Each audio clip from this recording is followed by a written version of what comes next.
The time is 18:37 here in London. You're listening to Midori House. Now, today, London has been looking skyward as the Shard, Europe's tallest building, is unveiled. Rated by some as a sleek new shape on the skyline, others, such as UNESCO, claim that it's broken some perfect city vistas and dragged the eye away from the likes of the Tower of London and St Paul's Cathedral. And if its form wasn't controversial enough, its function has prompted questions too. The hotel and penthouses apart, only a third of the building is reportedly under negotiation to be let. A little earlier, Monocle's Emma Nelson, Hugo MacDonald, Tyler Brûlé and Andrew Tuck sat down and discussed their take on the building. Tyler, I'll start with you. The Shard will be open to the tune of Copeland's Fanfare for the Common Man, but this is about as far from common as you can get, isn't it? Absolutely. When you look at this project, and also not all of it has been let, it's how it's going to define this area or not. And what's interesting is, and Hugo, you might be able to pick up on this as well, but the lack of density from a vertical perspective in that area. So it really sort of does cut through the landscape. And I think from a sales point of view, yes, you want to be a pioneer, you want to stand out, but I think also you want safety in numbers as well. And I think that's one of the slightly strange things. I think it will also be challenged from a hotel perspective. You have, of course, a lot of big companies, a lot of big corporates around there. So, Shangri-La does stand a very good chance, but I think they're going to have to market it very hard as well for hotel guests. Andrew, the city boys have said that it's a bridge too far to move. How successful do you think it could be in terms of shaping that area of London?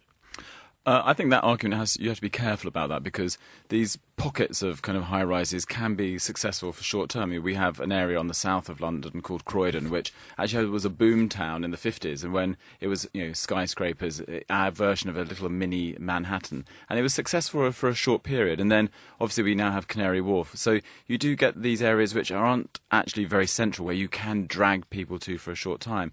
But what happens is that when you put up so many new buildings all at the same time, it's then very hard to kind of slowly retrofit them, slowly change them. So unlike the City of London, which has had this kind of ability to adapt to the times, these one-off buildings, they have like amazing kind of short bursts of really powerful life, and then they seem to kind of fade, I think. Hugo, you pretty much live underneath it. How has that changed your experience of where you live? Well, it's interesting, actually. I've just moved back to the area, and I used to live there about 5 years ago, before work had even started on the building. And every view that you have, every street that you walk down, you can see the Shard from now. And it really has sort of, this is what Renzo Piano's intention was to sort of punctuate the skyline with something very sharp that you can't really sort of get away without looking at.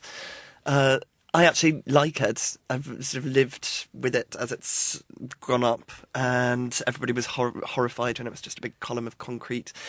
But now that it's sort of, people are used to it with the glass, people are getting used to seeing it from everywhere, it changes your perspective of the city. Doesn't really quite fit. It's very different to the buildings that you have even further north of the river in the city. It's different from Canary Wharf from the 80s.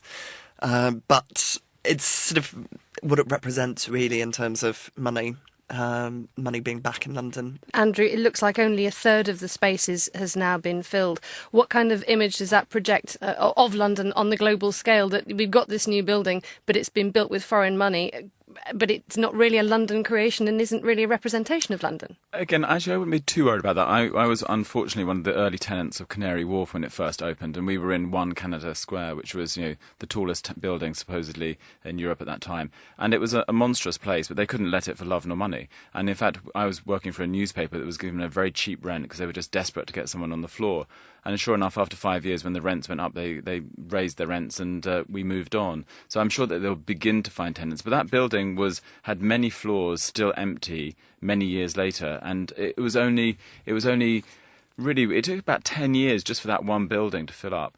But again, it's interesting you're talking about how it fits into the public realm, because I think Canary Wharf is an amazing example of how to get it wrong, because it rebuts every single person around it. It's a state within a state, and that's the problem with these tall buildings. They tend to repel as many people as they attract. I think sort of the halo effect around it is actually quite good, whether you like the architecture or not. What it does is it does continue to position London as an international city.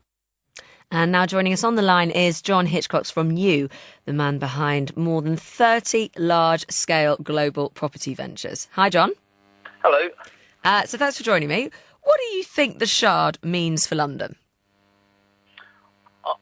I'm in favour of tall buildings generally. I think the location is interesting because it's further regeneration south of the river, which is absolutely great. I mean, I remember many years ago being one of the first developers in Bankside, and everybody saying this is never going to work. You're too far away from everything, and now that's all changed. And I think it's going to connect. It's going to connect more of that whole of that southern strip of the river together.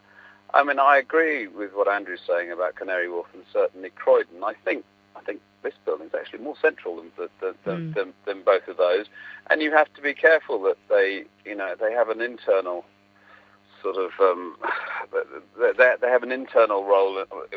It's literally a vertical village in its own right, but it also has an external role as well, which people need to remember. I think the location of this being on top of London Bridge is fantastic for commuters, etc. Well, London isn't known for its skyscrapers.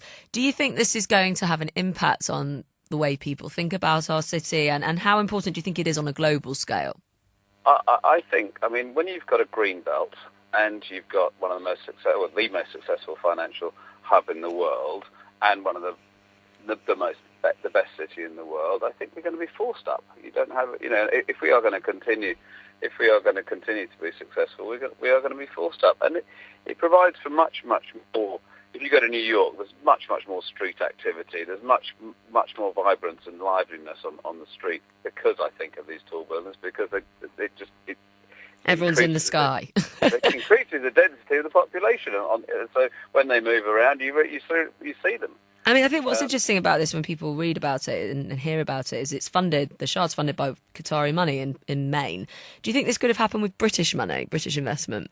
I mean, I think the timing was just, they were, Irving Seller put his, it's such a major project, and he put his back into it, and he really he's pushed something out of the ground, and phenomenally. I mean, they didn't have the site in the first place, had to do a deal on the land, had to do a deal in the sky, had to find the money in a time when there was virtually no banks around for speculative office projects.